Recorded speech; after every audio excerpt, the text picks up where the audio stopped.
Assalam- Assalamualaikum warahmatullahi wabarakatuh. Honorable to the headmaster, Mr. Isbandi, and all teachers, and honorable to ladies and gentlemen. Okay, I will introduce myself. My name is Salasanti Nur Agustin. I am from 8th grade. My age is 13 years old. Firstly, I say thanks to our God, Allah Subhanahu wa Ta'ala, which give me healthy until now, so that I could come together in this separation. Secondly, I say thanks to you all, which could come together in this separation. In here, I will retell story about Sangkuriang. Now, listen my story. Sangkuriang.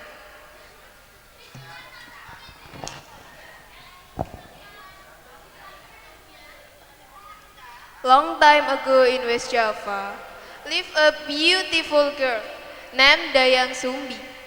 She was also smart and clever. Her beauty and intelligence made a prince from heavenly kingdom of Kahyangan Desire here as his wife. The prince asked permission from his father to marry Dayang Sumbi. People from Kahyangan could never live side by side with Hamans, but his father approved on one condition. When they had a child, the prince would transform into a dog. The prince accepted the condition. They get married and live happily in the woods until Dayang Sumbi gave birth to a baby boy. The prince then changed into a dog named Tumang. Their son is named Sangkuriang. He was very smart and handsome like his father. Every day, he hunted animals and looked for fruits to eat.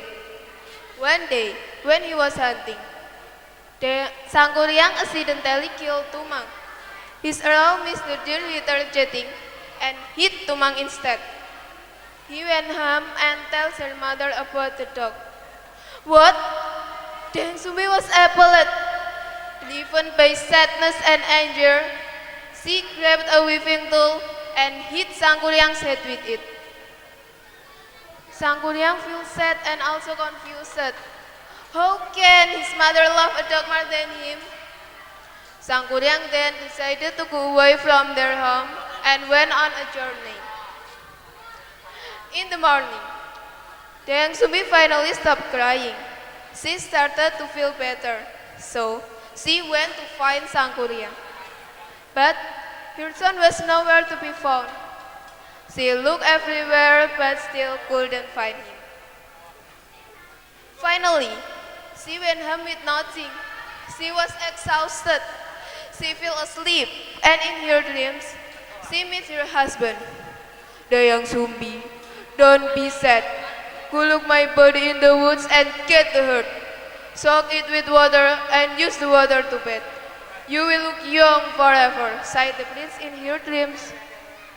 After bathing with the water used to soak the dog's herd, Dayang Sumbi looked more beautiful and even younger. And time passed by.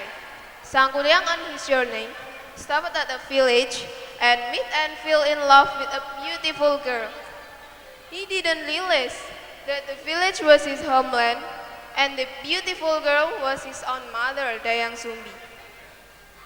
Their love grew naturally and he asked the girl to marry him. One day, Sangkuriang went on a hunt. He asked Dayang Sumbi to fix the turban on his head. Dayang Sumbi was startled when she saw a scar on his head at the same place where she, years ago, hit Sangkuriang on the head. After the young man left, Dayang Sumbi prayed for guidance. After praying, she became convinced that the young man was indeed her missing son. She realized that she had to do something to prevent Sangkuriang from marrying her. But she didn't wish to disappoint him by canceling the wedding. So, although she agreed to marry Sangkuriang, she would do so only on the condition that he provides her with a leg and build a beautiful boat all in one night. Sangkuriang accepted this condition without a doubt.